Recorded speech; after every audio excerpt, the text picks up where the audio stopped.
Good afternoon, this is Fiat Pattern Man with a Fiat Cinquecento. This is the start of a Fiat Cinquecento project. Primary reason for this is just because I love Fiat Cinquecentos and I saw this, it was very cheap. Unfortunately, it has been chaved. So we can see the scorpions,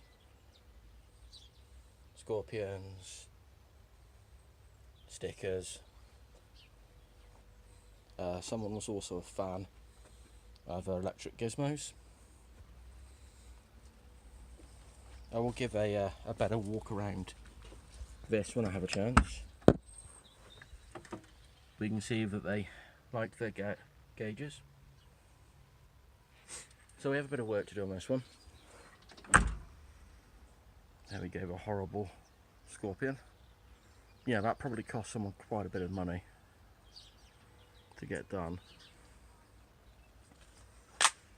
So the objective of this one is to dechav and bring back to an OEM standard, perhaps put some side skirts on it, do the wheels, repair the front bumper.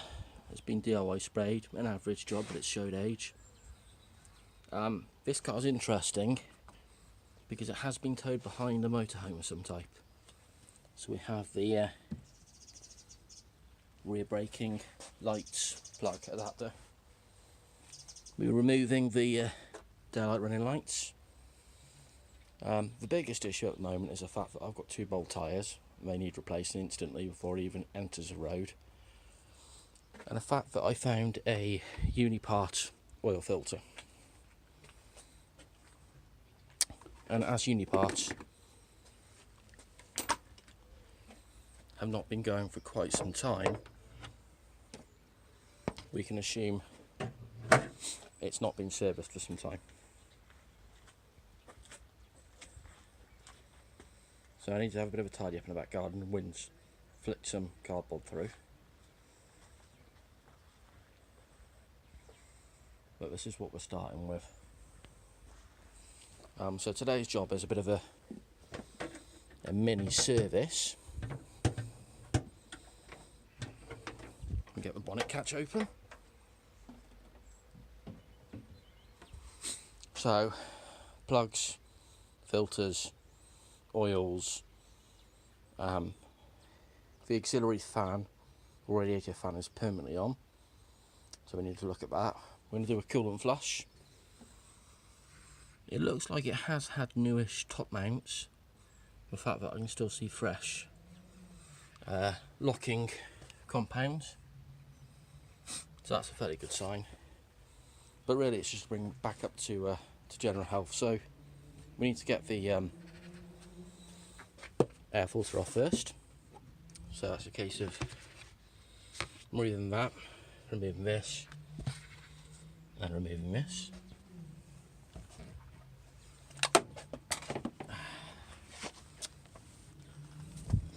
Be one of those days.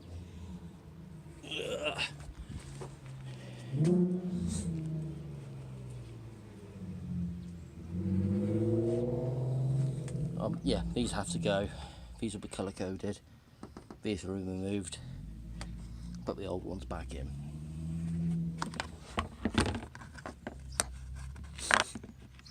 Excuse me, it's cold out here today.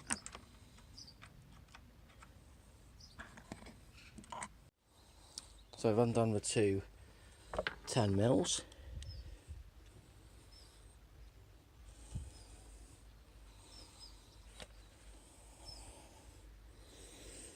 That air filter looks well used, so we'll probably take that. It hasn't been breathing through the top hose there by the looks of it. Okay. Now there's a rubbish light here, but we can see the plugs. There's 1. There's 2. 3, there's 4. So I find it best to do one at a time. That way you know which leads you've popped off. So it's just a case of giving it a quick pull. fairly okay condition.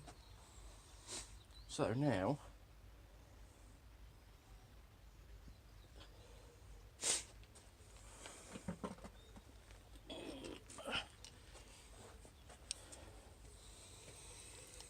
we've got some, what have we got here?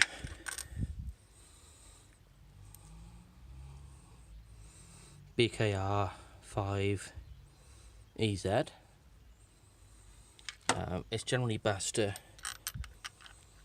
obviously check you've got right before we start, so we're gonna put that up there. These are looking fairly new in truth, but we'll see. So we've got a 1/2 inch bar, make it nice and easy. This is always a hatred on these, because we're never quite sure if they've been over tightened or misthreaded. So we're going to do all of these and we'll see what the condition is now. So we've got the plugs out now. These tools are always quite useful, just to grab the top of them. It looks like it's been burning okay.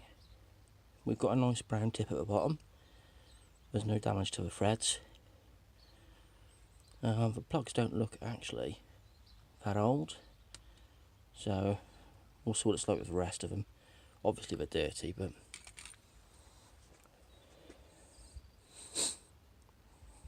these are 5 EZ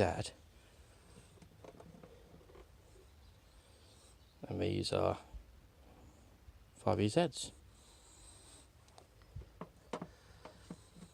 So I'm going to start swapping these over now. Okay, so we've got the other 3 out now, and we can tell that we're probably going to have to do a rocker cover gasket. Obviously there's a bit of an ingress of oil on the number 4 or number 1, depending on how you order it. I would say it looks like number 1 or 4 has been running a little bit lean. See, it's run white rather than brown, so that just indicates that one's perhaps been running a little bit hotter. I know this vehicle had an issue with overheating in a past life due to a water pump failure, so it could well be the fact that they didn't replace the plugs after that and this one got a little bit hot. So if they're all matched, all on GKs, I'd say they're probably a year or so old, so we're going to replace those now. Okay, so we've changed the plugs now. It was a really simple job. The only things I will say is that rotating or removing this pipe would make life easier, and also the dipstick removal can make life a bit easier as well for getting to that bottom one. The torque spec will be in the owner's manual, however I just do it until they're tight. Haven't done enough of these. And when you put the plugs back in, the leads back in the plugs, you should get like a click, so you know they're fully seated home. So we're going to put this back together now, and hopefully it'll run. Okay, so it's back together now. We put the 2 10mm bolts back on. It would have been a good opportunity to change the air filter, but I've not bothered on this one yet because we're not there. The aim of this is really just to get it running and sensibly with oil and new filters, so that I can get it to the unit and then start real work on it. When putting the air filter back on, or the air filter assembly, just remember that underneath it you have the oil breather, the cam case breather tube. It needs to fit into the bottom, so you've got to lower it down and then push it in from behind. You have a rubber bung which may come away, so clip that to the underside. Just make sure that all air is routed through the airbox. These things are really particular about airflow, so make sure that you have your rubber bung there. And that concludes this video. Thank you for watching.